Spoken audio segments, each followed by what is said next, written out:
राजा था जिसका नाम रामधन था। उनके जीवन में सभी सुख थे, राज्य का कामकाज भी ऐशो आराम से चल रहे था। राजा के नैतिक गुणों के कारण प्रजा भी बहुत प्रसन्न थी और जिस राज्य में प्रजा खुश रहती है वहाँ की आर्थिक व्यवस्था भी दुरुस्त होती है।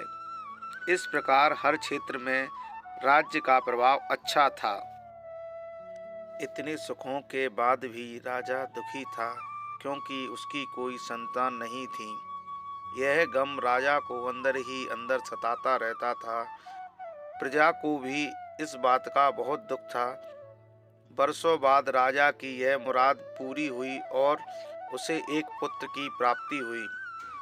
पूरे नगर में कई दिनों तक जश्न मना।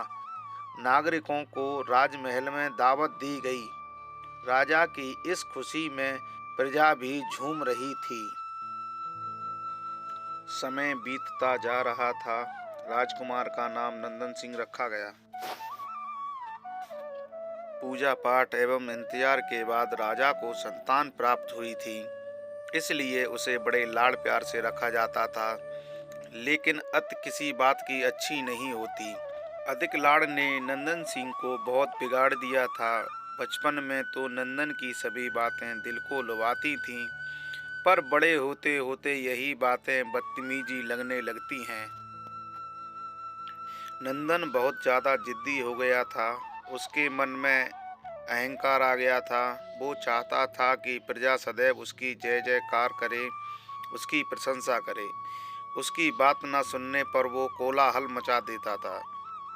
बेचारे सैनिकों को तो वो पैर की जूती ही समझता था। आए दिन उसका प्रकोप प्रजा पर उतरने लगा था।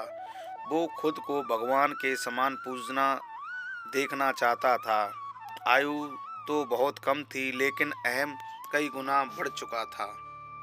नंदन के इस व्यवहार से सभी बहुत दुखी थे। प्रजा आए दिन दरबार में नंदन की शिकायत लेकर आती थी, जिसके कारण राजा का सिर लज्जा से झुक जाता था। यह एक गंभीर विषय बन चुका था। एक दिन राजा ने सभी खास दरबारियों एवं मंत्रियों की सभा बुलवाई और उनसे अपने दिल की बात कही कि वे राजकुमार के इस व्यवहार से अत्यंत दुखी हैं। राजकुमार इस राज्य का भविष्य है। अगर उनका व्यवहार यही रहा तो राज्य की खुशहाली चंद दिनों में ही जाती रहेगी। दरबारी राजा को सांत्वना देते हैं और कहते हैं कि हिम्मत रखें, वरना प्रजा निसहाय हो जाएगी। मंत्री ने सुझाव दिया कि राजकुमार को एक उचित मार्गदर्शन एवं सामान्य जीवन के अनुभव की जरूरत है।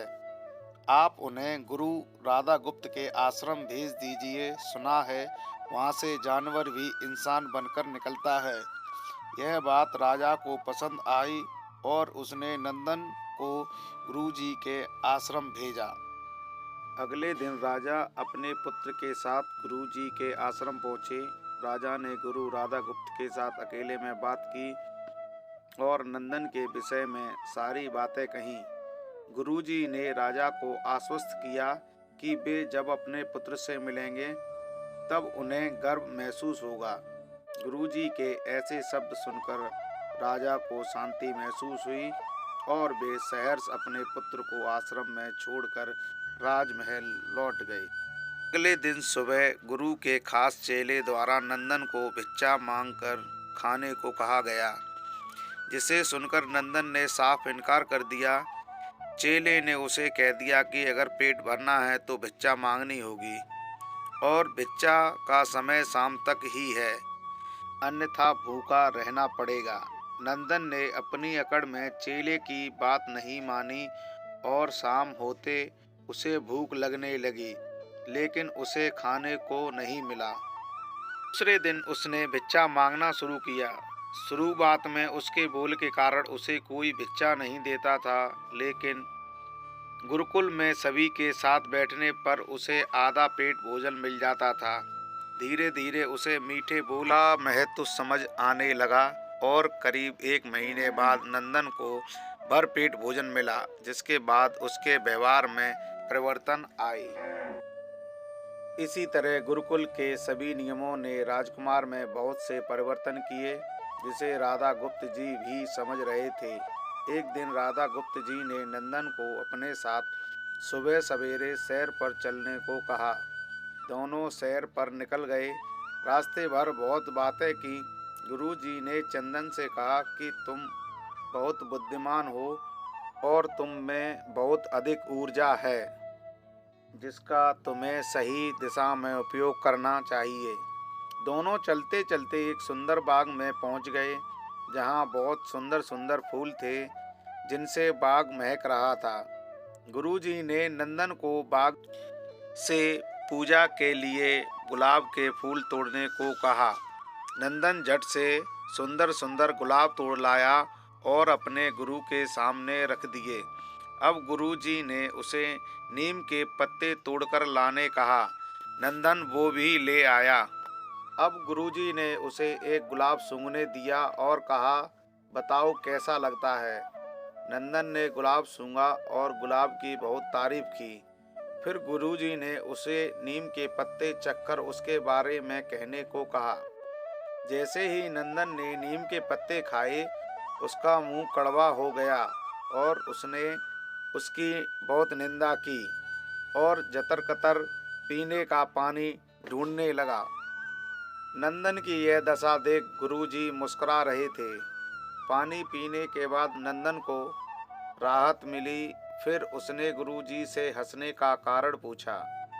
तब गुरुजी ने उससे कहा कि जब तुमने गुलाब का फूल सूंघा तो तुम्हें उसकी खुशबू बहुत अच्छी लगी और तुमने उसकी तारीफ की, लेकिन जब तुमने नीम की पत्तियां खाईं तो तुम्हें वो कड़वी लगीं और तुमने उसे थूक दिया और उसकी निंदा भी की।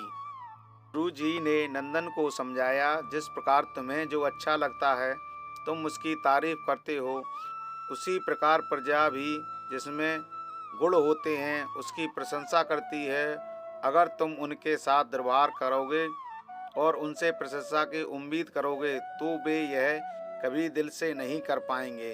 इस प्रकार जहाँ गुण होते हैं वहाँ प्रशंसा होती है। नंदन को सभी बातें विस्तार से समझ आ जाती हैं और वो अपने महल लौट जाता है।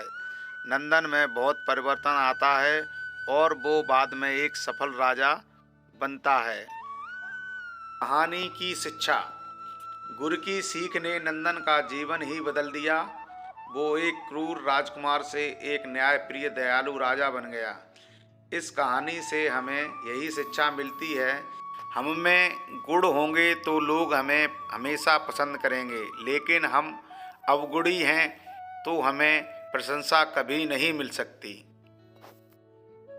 अगर हमारी स्टोरी आपको पसंद आई हो तो हमारे चैनल को लाइक एंड सब्सक्राइब कर लें।